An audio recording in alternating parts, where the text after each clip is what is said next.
junto a ti, María, como un niño quiero estar. Tómame en tus brazos, guíame en mi caminar. Quiero que me eduques, que me enseñes a rezar. Hazme transparente, lléname de paz. Madre, madre, madre, madre, madre,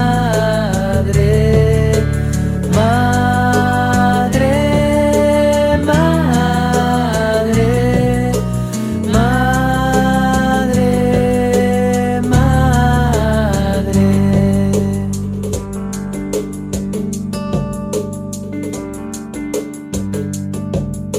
Gracias, Madre mía, por llevarnos a Jesús. Haznos más humildes, tan sencillos como tú. Gracias, Madre mía, por abrir tu corazón, porque nos congregas y nos das tu amor. Madre, madre, madre, madre,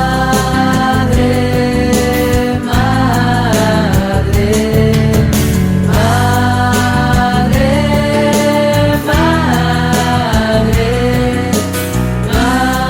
madre. Bienvenidos sean todos al podcast de Amigos de Jesús y María. Pues hace un tiempo que no nos hablamos después de esta pandemia y le doy gracias a Dios por darnos la oportunidad de volver a reanudar este espacio para conocernos, para que sepan quiénes somos, para aprender un poco y para escucharnos aunque estemos lejos. Nosotros somos Amigos de Jesús y María, somos grupos de oración de niños, donde queremos que los niños conozcan y amen a Jesús y lo aprendan a enseñar a otros. Nuestro santo patrono es San Enrique de Ossó y llevamos fundados desde 1991.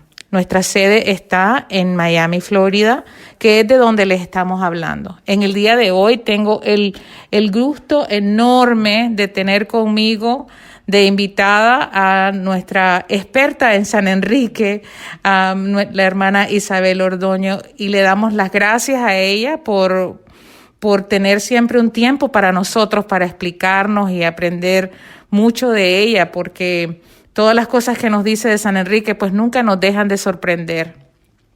Hermana, ¿qué tal? Bien, gracias, con una gran alegría de que la pandemia no ha interrumpido este podcast, aunque ha habido un estrecho de tiempo en que no ha sido posible, pero ahora se vuelve otra vez con renovada energía y a luchar contra el virus todo. Así es. Pues hermana, cuénteles para la gente que no la conoce, cuéntenos un poco de usted. Pues mi nombre entero es María Isabel, siempre María Isabel, pero lo acortamos a Isabel porque a los niños se les hacía muy difícil María Isabel, tan largo, entonces Isabel Ordoño. Nací en Cuba, en un pueblecito muy pequeño, que gracias a Dios lleva un nombre bien especial en la vida de uno, porque el pueblo donde yo nací se llama El Cristo, así que soy cristiana, no solo por mi fe, sino soy cristiana por mi pueblecito de nacimiento, que ni siquiera está en el mapa de Cuba.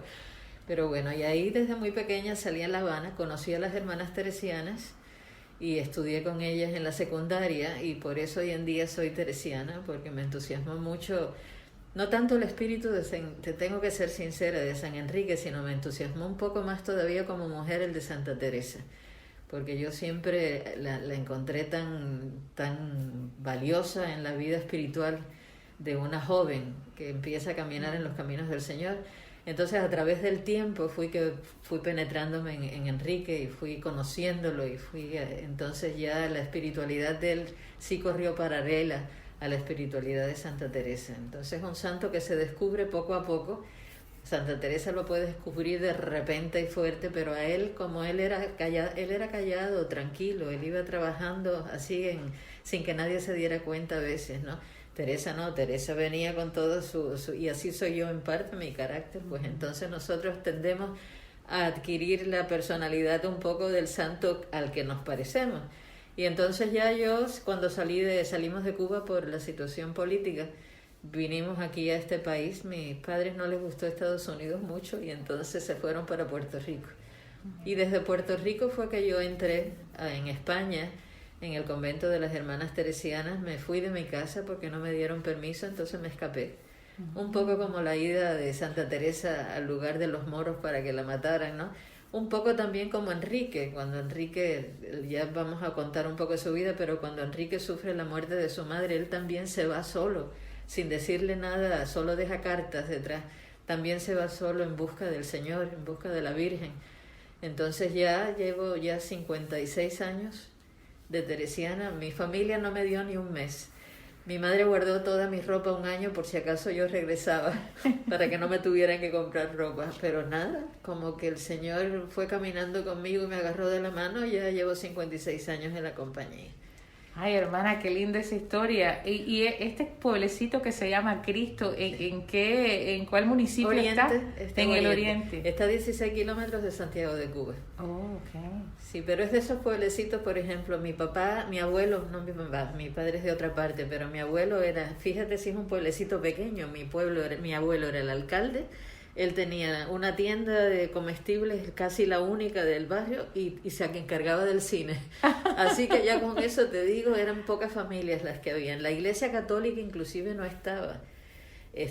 Venía de Santiago de Cuba alguna vez a visitarlo el sacerdote, ¿no? Y la única escuela que había era protestante, una escuela americana, que yo no sé qué hacían los americanos en ese pueblecito que no valía mucho de cierta forma, ¿no? Pero se llama el Cristo. Ay, qué bonito, hermana, Sí. qué bonito. Y qué bonito que esa trayectoria ya de 56 años. Y usted ha estado todo el tiempo asignada a Estados Unidos, ha estado en algunos otros países. Cuéntenos un poco. No, ya gracias a Dios, porque si me hubiera quedado en un solo país, yo creo que no hubiera durado tanto. Y el Señor, conociendo mi espíritu, ¿no? Me ha podido mandar a distintos, ha podido, pues, más o menos trabajar de una cierta forma para que me envíen entonces a distintos. Y yo siempre me he ofrecido voluntaria. Pedían voluntarias para ir a Cuba, yo me ofrecí, pero claro, no me escogieron. Y entonces querían voluntarias para Filipinas, me ofrecí una vez para Nicaragua. Siempre me estaba ofreciendo, porque si no te ofreces, tú no sabes si el Señor te quiere ahí, ¿no? Entonces hay muchas personas que jamás levantaban la mano. Yo creo que dirían, ahí está Ordoño otra vez con la mano levantada, ¿no? Entonces yo entré en España, como ya dije al principio, de Puerto Rico tuve que irme para España en vez de venirme para Estados Unidos, para poner territorio grande entre mis padres y yo. Y de España entonces me vine no para aquí, pero fui a San Antonio, Texas. Entonces yo he estado trabajando, yo digo que como mi apostolado ha sido, yo pedí estar con los pobres, porque siempre he vivido en una situación económica buena y yo quería pues trabajar con los pobres. El Señor mismo lo dijo en el Evangelio, ¿no? Los pobres siempre van a estar con ustedes, y quería hacer algo en ese sentido. También me ofrecí para África, de que tampoco me cogieron, ¿no? Pero sí estuve en Nicaragua varios años. En Nicaragua estuve los mejores años de mi vida, los pasé yo en Nicaragua, porque era joven y tuve grupos fabulosos que todavía hoy en día pues tengo relación con muchos de ellas, ¿no? Me ofrecí para Filipinas, y en Filipinas estuve 3 años de mi vida, que también me encantó el apostolado con los filipinos, con el disfrutar de la fe profunda que tienen ellos, mucho más fuerte que la fe nuestra en muchas ocasiones. Y entonces tuve que dar unas charlas, un entrenamiento para países pobres que necesitaban pedir para fundaciones para que los ayudaran en su trabajo. Entonces fui a Buenos Aires, fui a México, fui a África por fin, fui a Angola, que era el sueño de toda mi vida. Entonces, pues Dios me ha mantenido más o menos pues en viaje. Qué bonito, sí. Hermana, qué bonito. Él lo dijo, vayan por todo el mundo y hagan discípulos, ¿no? Pues eso un poquitico ha sido mi vida. Qué bien, hermana, y qué bonito ese caminar en medio de este mundo que es difícil. Hermana, pues ya viniendo al punto en el que venimos a tratar este día de hoy, pues nuestra audiencia quisiera saber un poco más de San Enrique y que nos cuente usted el año pasado, cuando hablamos sobre San Enrique, también usted nos dijo muchas cosas muy interesantes sobre él. Pero para refrescar la memoria de los que nunca han escuchado y también para los que ya lo han escuchado, cuéntenos un poco de dónde es, dónde nació, etcétera. Mira, San Enrique, que no era santo cuando nació, Enrique de Ossó y Cervelló, porque también el apellido de la madre y del padre son importantes en la vida de toda persona, no solamente Enrique de Ossó, pero también él tiene otro apellido, ¿no? Lo mismo con Santa Teresa de Ahumada y Cepeda, que siempre nos quedamos cortos al mencionarlo. Él nació también en un pueblo, el pueblo no nació en ciudad sino en pueblo, y lo recalco porque la vida de pueblo siempre pues conoces más a la gente, te intercambias pues opiniones, pensamientos. La vida de la ciudad pues como que las personas viven un poco más alejadas las unas de las otras, ¿no? Entonces él es hijo de pueblo, entonces nació en Vinebre, él siempre dice, jura y perjura, bueno, lo hacía porque ahora ya está en el cielo hace mucho tiempo, de que él nació el mismo día, el 16 de octubre, no, él nació el 15 de octubre, porque él estaba tan, ¿cómo se dice? No es comprometido, sino attune, es que me sale la palabra en inglés, ¿no? De acuerdo con Santa Teresa, que él quería tener la misma fecha de nacimiento y la madre le decía, no, Enrique, estás equivocado, yo te di a luz, yo sé que tú naciste el 16 de enero de 1840 y fue un muchacho que se desarrolló. El padre era comerciante, o sea, ellos serían de una clase media, el padre era comerciante, tuvo una hermana que se llamaba Dolores. Y entonces era una familia normal, común y corriente. Lo único que en la estructura de la familia, no sé por qué, Enrique siempre quiso ser maestro. Toda la vida, desde chiquito. Él le gustaba mucho la escuela, le gustaba aprender, le gustaba leer libros. Y el padre siempre lo veía a él con ojos de comerciante. Cuando yo me muera, tú eres el que vas a heredar el trabajo, ¿no? Así que lo mandó a casa de un tío a practicar cuando era niño todavía, lo mandó a casa de otro tío a practicar también el ser comerciante. Y todo el tiempo su madre solo le decía, ay Enrique, qué la alegría me darías si fueras sacerdote.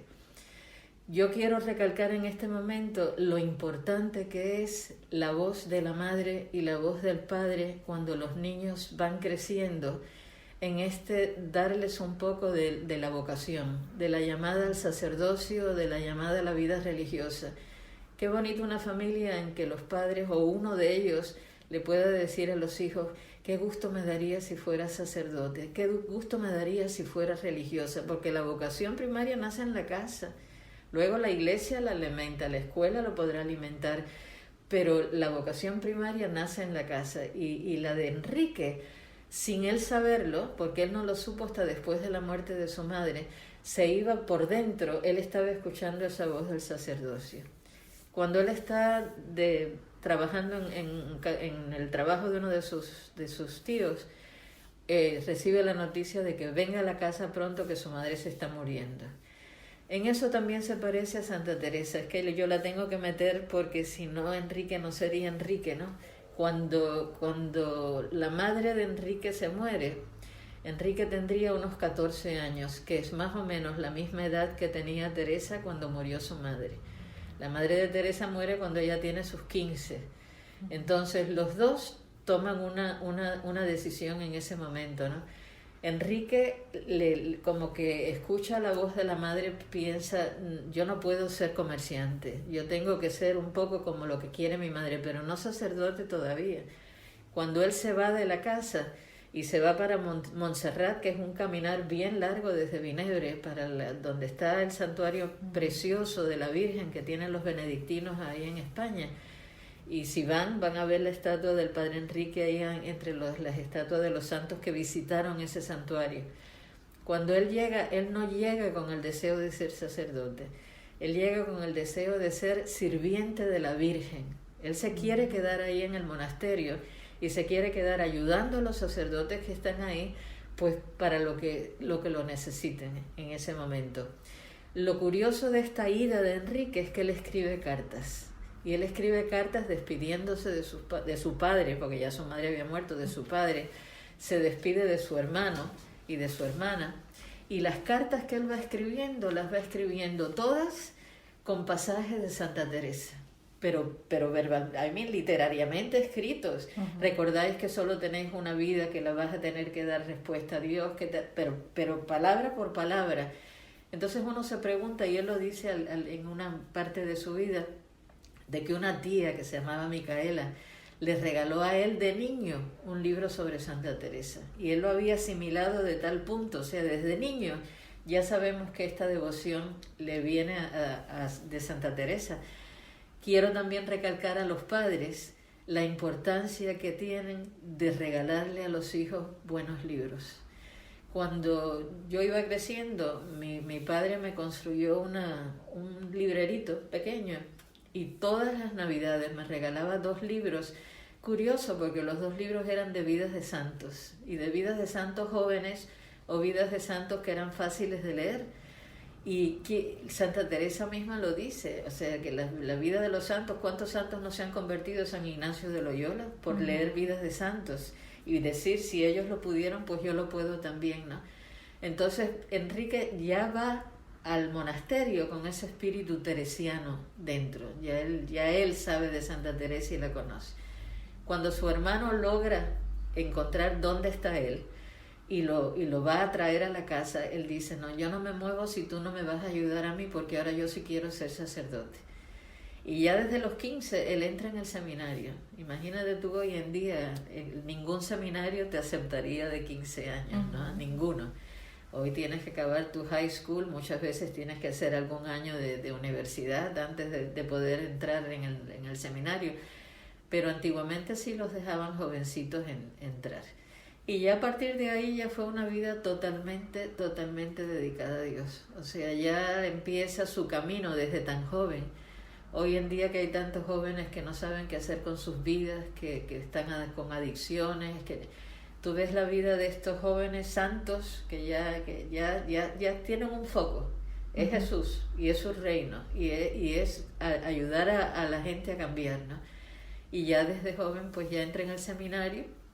Es muy bueno para matemáticas, él estudia matemáticas y físicas, así que también le aconsejo, porque yo lo hice cuando yo era joven, les aconsejo a todos los estudiantes, sobre todo universitarios, que tienen problemas con las matemáticas o que tienen problemas con la física, la química, que cojan a San Enrique como patrón y que antes de cada examen le pidan a San Enrique que le dé un poquito de su inteligencia para esas asignaturas, porque él fue profesor en el seminario, inclusive cuando ya se hizo sacerdote lo trajeron al seminario a enseñar matemáticas, que no era enseñar teología, sino enseñar precisamente matemáticas, que siempre es bien difícil. Ay, hermana, hubiera sabido esto cuando fui a la universidad. Sí. Hubiera sido fantástico. Pues aunque en este tiempo que hemos conocido a San Enrique, pues hemos conocido tantas facetas de su personalidad y de cómo era, y nos hemos encontrado con él en muchos aspectos, pero esto es bien bonito, sobre todo lo de los libros que usted menciona, y lo que él hacía aparte de ser sacerdote, que es importante que la gente sepa que el sacerdote pues es un hombre normal y que se puede dedicar dentro de su ministerio a hacer otras cosas. Sí. Y entonces San Enrique es un gran ejemplo.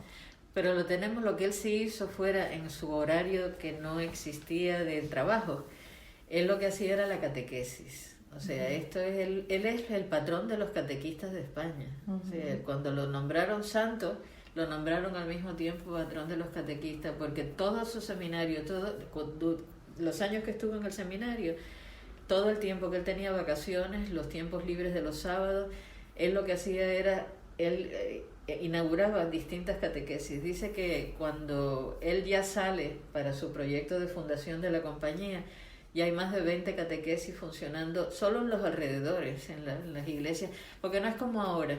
Ahora cada iglesia procura tener un programa de religión que ofrecerle a los niños que no van a las iglesias, a las escuelas católicas. Entonces eso es más fácil de poder ahora desarrollar una catequesis, pero antiguamente eso no existía. Entonces solo los sacerdotes muchas veces no se ocupaban porque tenían muchas cosas, ellos eran los administradores, todas las obligaciones eran de ellos. Entonces Enrique venía a las parroquias y desarrollaba las distintas catequesis, por eso te digo que hoy lo llaman él. Y escribió además, ya cuando fue un poco más grande, su primer gran libro fue la Guía Práctica del Catequista, que lo escribió precisamente pues para enseñar a personas que no tenían la educación religiosa necesaria a cómo ser catequistas que pudieran de verdad llevar a los niños a Jesús. Yo sé que ustedes, como amigos de Jesús y de María, tienen esa guía práctica del catequista. Sí, nosotros la utilizamos como nuestra guía de enseñanza, precisamente porque nosotras en realidad, porque hay muchos varones también de guías, no todos, la mayor parte no son maestros. Mucha gente no tiene esa enseñanza que se necesita para ser maestro, y la guía práctica nos enseña de 0 a 100 cómo vamos a tratar a los niños, qué podemos esperar. Y parece mentira que aunque fue escrita hace tanto tiempo, está tan vigente, porque el ser humano es el mismo ayer, mañana y siempre. Entonces eso es muy lindo sobre ese libro. A mí es uno de los libros que más me gusta de San Enrique, porque se ve todo lo que él le puso atención a las criaturas y que se pone en el lugar del catequista, y solamente alguien que lo haya hecho lo sabe cómo hacerlo y cómo decirlo, y él lo muestra en ese libro muy lindo. Así es que sí. No solo alguien que lo haya hecho, sino que también tuvo éxito al hacerlo. Porque exacto, yo puedo hacer muchas cosas y no lograr nada con lo que hago, ¿no? Pero él tuvo un gran éxito como catequista, y que todo el mundo pues lo llamaba para ver si podía ayudarlos a seguir fundando catequesis. Nuestro padre, que es como le llamamos, el padre Enrique, una cosa que él tuvo, que también ojalá que nosotros la tuviéramos, es que cuando él veía necesidades, él trataba de darles respuesta. Nosotros ahora mismo vemos, por ejemplo, la situación de los homeless. Vemos la situación de que puede existir, de que no nos estamos llevando bien los unos con los otros. Que no me puedo quedar tranquila, o sea, ¿qué es lo que puedo yo hacer? ¿Qué grupos puedo contactar? Como no tengo que ser yo sola, y eso es lo que él hizo. Todas las cosas que estaban... España no estaba bien en aquella época, había un aire político, un aire de revolución que era bien grande. Y entonces él lo va a dar por 2 modos. Él lo va a dar primero por la pluma. Fíjate que Santa Teresa era una escritora tremenda escritora. Y él también va a coger la escritura como una de sus formas de expandir el reino, de llegarle a las personas. No solo fue la guía práctica del catequista, también existe un libro que se llama El Tesoro de la Juventud, que él escribió para los jóvenes. La preocupación grande de él eran los jóvenes.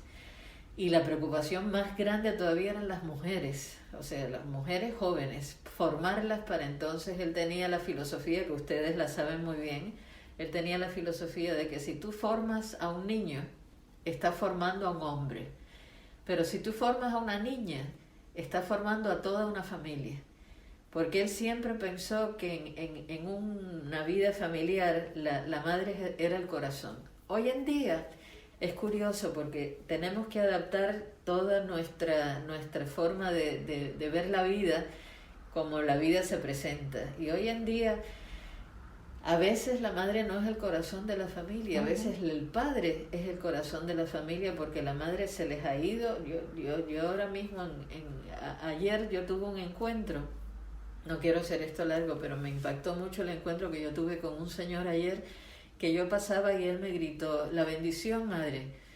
Y yo me quedé parada y pues lo enfoqué y le dije: pues la bendición para ti. Y él se acercó. Y en medio de toda esta plática, él me dijo que a los 8 años su madre se había suicidado. ¿Cuándo tú escuchabas eso antes? ¿Cuánto? Jamás en la vida. O sea, hoy en día hay cosas, yo he tenido Yo he tenido padres que han venido a mí diciendo se me fue mi mujer y me he quedado con 4 hijos en la casa. Entonces, pero en aquella época él estaba consciente de que la verdad es que si tú formas a una niña bien formada, estás formando la familia entera y le estás llenando de todo lo que va a necesitar esa persona para poder ser la formadora de la familia. Entonces nosotros vemos que él ya no solo va a tener sus escritos, él va a empezar entonces a tratar de ver qué hace con las mujeres. Va a formar la archicofradía de Hijas de María y Santa Teresa de Jesús, porque nunca va a dejar a Teresa de Jesús fuera, ¿no? De Hijas de María y Santa Teresa de Jesús, el movimiento de apostolado teresiano, el MTA, que todavía continúa no solo vivo, sino con mucha fuerza en muchas partes del mundo. Y entonces la corona, la joya, que le llaman la joya de su corona, que es la Compañía de Santa Teresa de Jesús. Antes de fundar todos estos grupos, él sí pensó en los agricultores, en los jóvenes campesinos, y entonces él fundó un grupo de la Purísima Concepción que tenía que ver con los agricultores y los pobres labradores, ¿no? También fundó la Hermandad Josefina para adultos, para señores, hombres, adultos. O sea, él se fijó en género, él se fijó en condición social.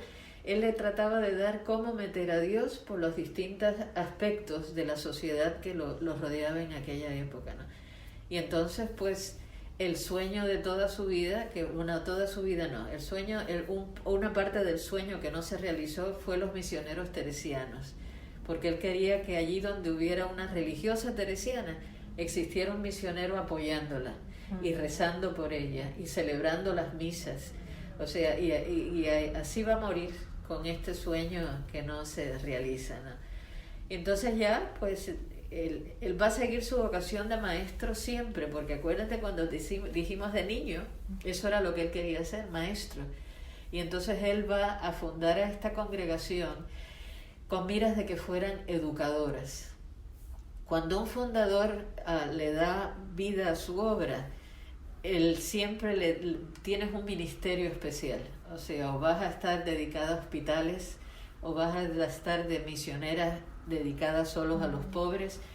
Él creía que la educación era la respuesta de todos los males que existían en la sociedad en esa época. Y entonces quiso fundar a este grupo de hermanas, no primero como institución religiosa, no le funcionó a él su plan de que fueran maestras educadoras viviendo en un ambiente religioso, ¿no? Se vio la necesidad de fundarlas como religiosas.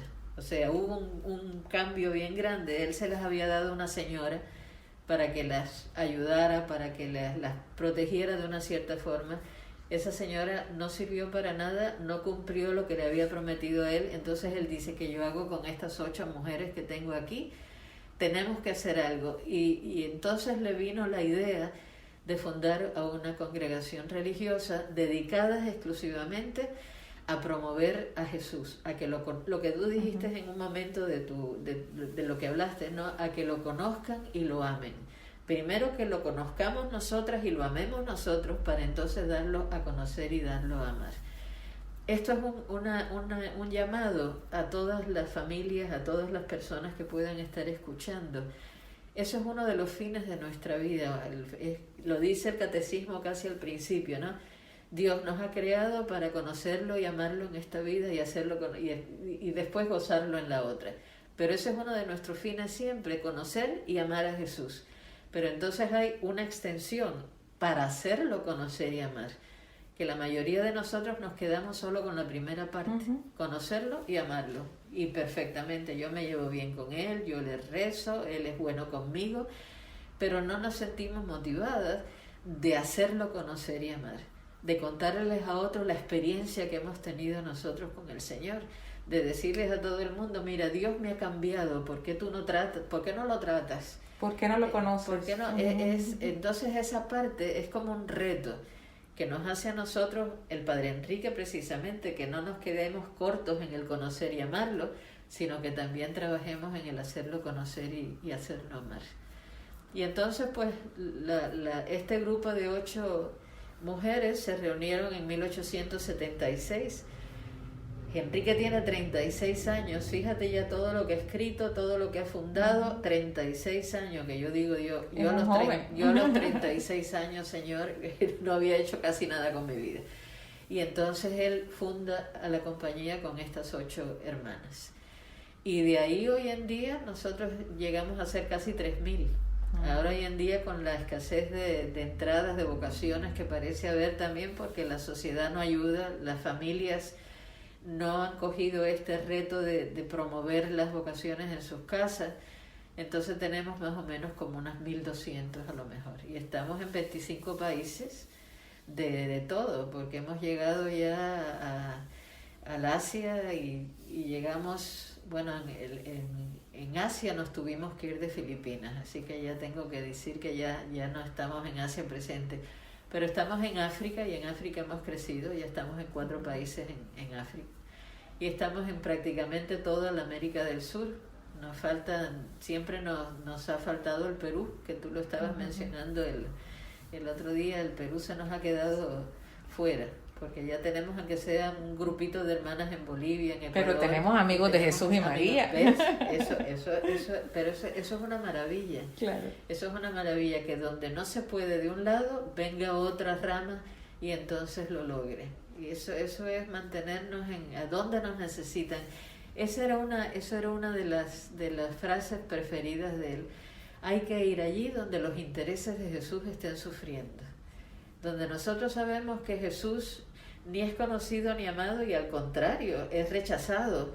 Ese es el lugar donde nos necesitan. No es ir al lugar donde todo el mundo ame a Jesús, donde me siento yo como príncipe, como rey. No. Es a donde peligren los intereses de Jesús. Donde el trabajo sea difícil y la tierra sea árida. Y él siempre lo decía, id allá donde peligren los intereses de Jesús.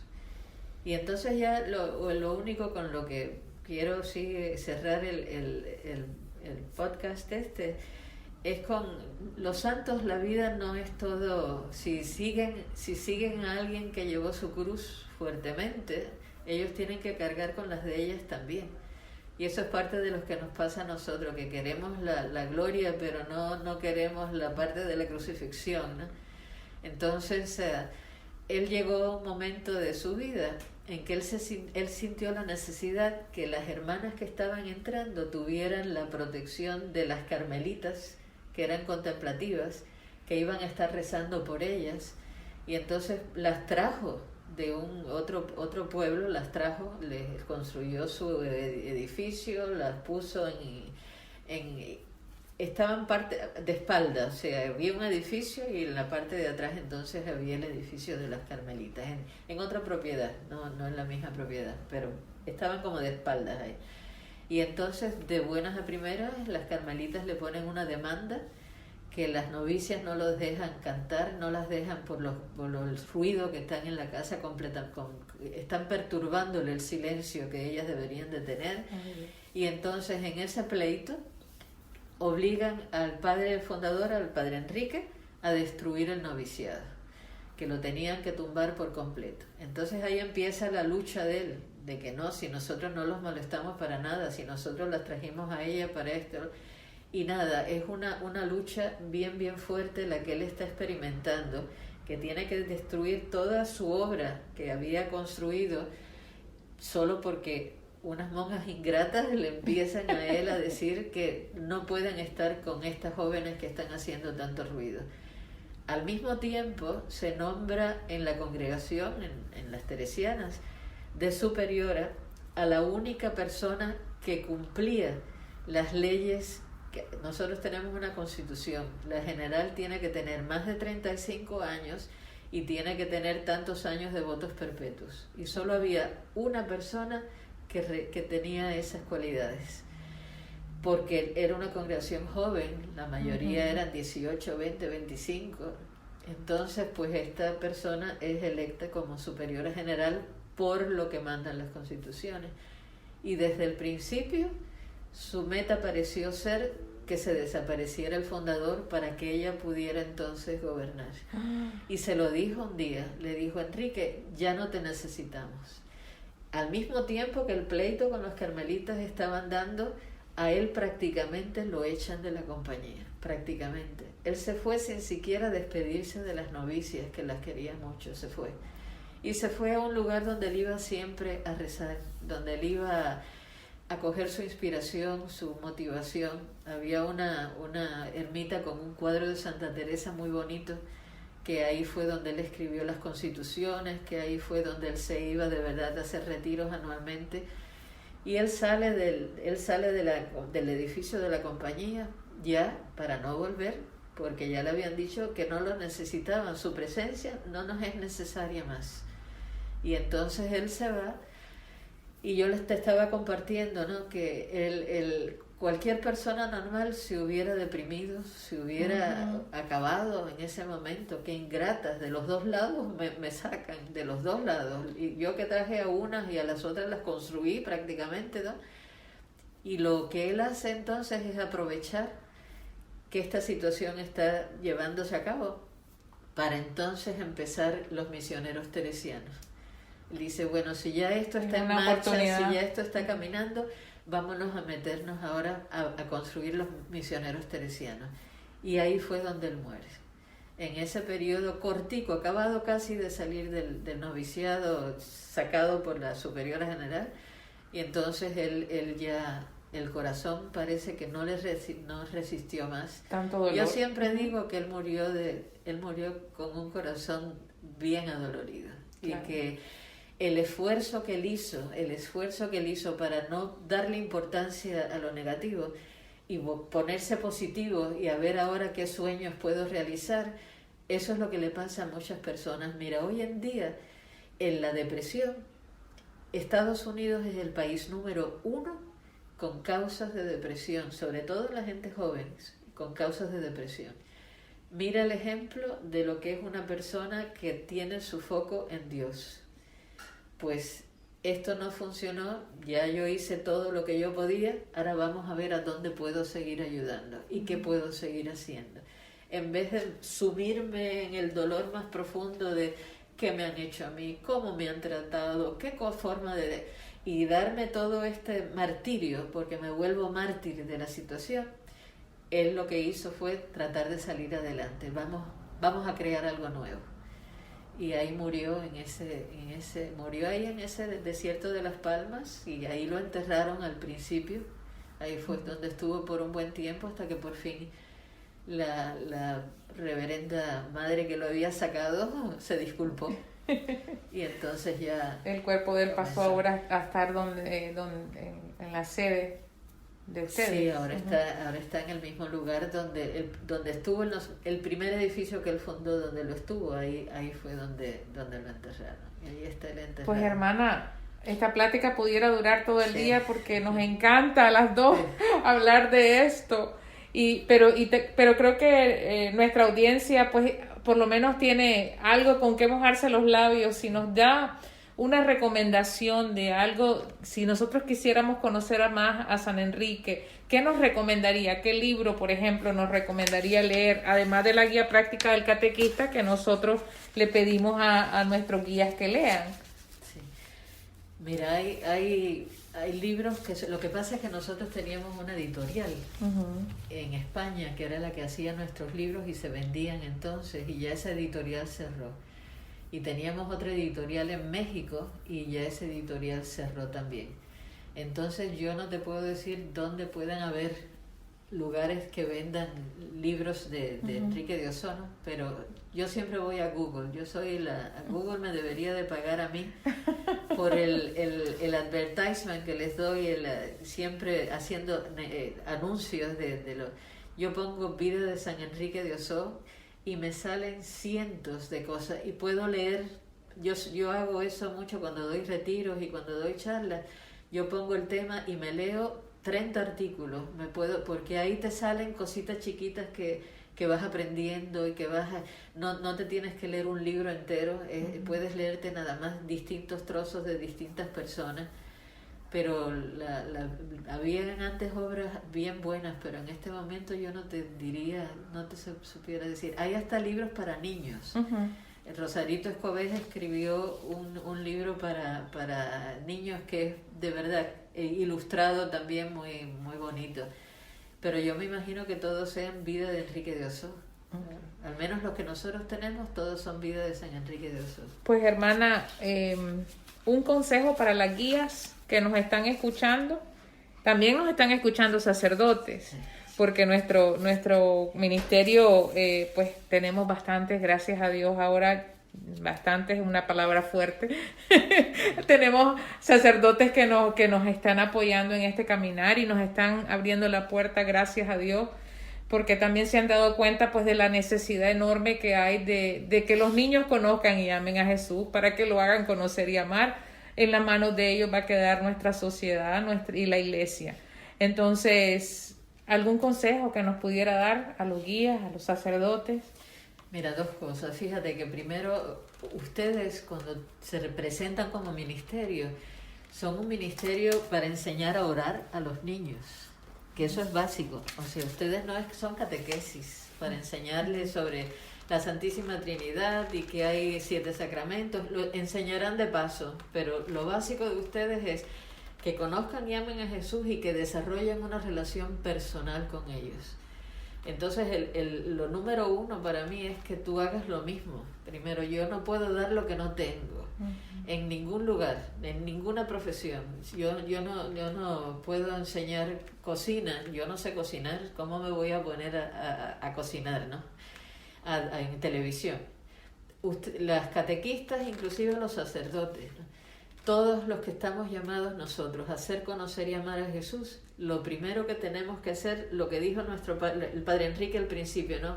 Primero lo tenemos que conocer y amar nosotros, y luego darlos a conocer y amar. Si yo no me sé bien el Evangelio, si yo de verdad no vibro con las palabras que dijo Jesús, no lo puedo transmitir. Entonces lo primero es que de verdad conozcamos y amemos a Jesús, sobre todo a través de su palabra. Que nos concentremos en los evangelios, aunque sea, para aprender de verdad quién era Él y cómo Él mismo era como catequista, cómo era que Él desarrollaba llevar a otros a su Padre, porque esa era la misión de su vida, era que conocieran al Padre y lo amaran al Padre, ¿no? Ahora nosotros la misión se extiende, porque no es solo conocer al Padre, sino es conocer al Hijo y conocer al Espíritu también. Eso es una. Entonces yo no puedo enseñar a orar si yo no soy orante. Yo soy una persona que antes de poder decirles a los niños, mira, esto y a Jesús hay que entablar esta relación con ellos, si yo no la tengo entablada, esto va a ser un fracaso. Eso es lo número 1. El número 2 para mí es vivir con un espíritu hoy es el día de la vida consagrada. Vivir con ese espíritu de gratitud a la persona única que es nuestro Dios, ¿no? Porque yo lo considero Él como Santa Teresa dice muchas veces que a Jesús hay que considerarlo a veces como hermano, a veces como amigo, a veces como Salvador. Cambia según tu parte anímica, según tú te estés sintiendo, ahí te va cambiando el Jesús que tú como sanador, depende de qué parte de tu vida tú lo tengas, ¿no? Es agradecerle a Él que haya depositado la confianza en mí, que me haya mirado a mí, igualito que Él miró a los apóstoles cuando iba por el lago, tú ven y sígueme, y tú ven y sígueme. El endemoniado de ayer, el evangelio que tuvimos ayer, a Él le dice que no lo siga. El endemoniado le dice a Jesús, déjame seguirte, yo quiero ir contigo. Y Él le dice, no, mejor tú ve a tu casa y háblale a los tuyos de lo que yo he hecho por ti. Entonces ese es el apostolado, ya no el que tenemos los catequistas, el que tenemos los religiosos, el que tenemos los sacerdotes, eso sí fue llamada. Tenemos apostolados que no me sigas a mí y tú nada más dedícate a tu familia, ¿no? Pero todas las personas que han sido llamadas para dedicarse a otros, para dar a conocer y amar a Jesús, yo tengo que vivir en un espíritu de gratitud inmensa, en un espíritu de alegría, en un espíritu de saberme querida, de saberme valorada por Él que me ha llamado, y que eso me dé a mi ánimo, y que eso, porque yo a veces pues me puedo decaer y como que el mensaje no está llegando y como que no convenzo a nadie, y no, pero Él te miró y te escogió a ti por una cierta razón, entonces Él tiene la confianza pues en ti de que tú sí puedes. Entonces, coger ánimo con eso y que nada te pueda hacer decaer de esa llamada a servir a los demás y hacer conocer y amar a Jesús. Gracias, hermana. Qué bueno que tocó ese tema, sí, porque en este tiempo de pandemia, pues tenemos una nueva llamada, además de la que, porque tenemos que tratar de evangelizar a los niños por medio de la tecnología, por medio de cosas que no son usuales para nosotros, y muchos de nosotros no estábamos preparados para esto y que nos hemos tenido que esforzar para poder enfrentarnos a esta nueva llamada, a este nuevo reto que el Señor nos ha mandado.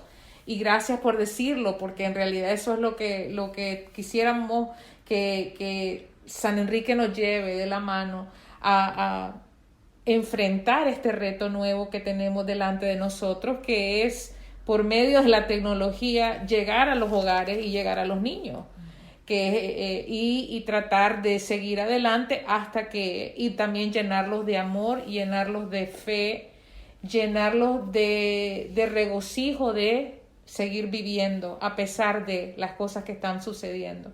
Así es que le agradezco de todo corazón que haya respondido y siempre estar presente con nosotros y ayudándonos y enseñándonos tantas cosas que aprendemos. Gracias, hermana. Muy buenas tardes y muchísimas gracias a la audiencia. Nosotros somos amigos de Jesús y María. La hermana Isabel y yo nos despedimos y muy pronto, si Dios quiere, pues volveremos a hablar con ustedes. Muy buenas tardes o buenos días o buenas noches, donde nos estén escuchando. Gracias. Gracias.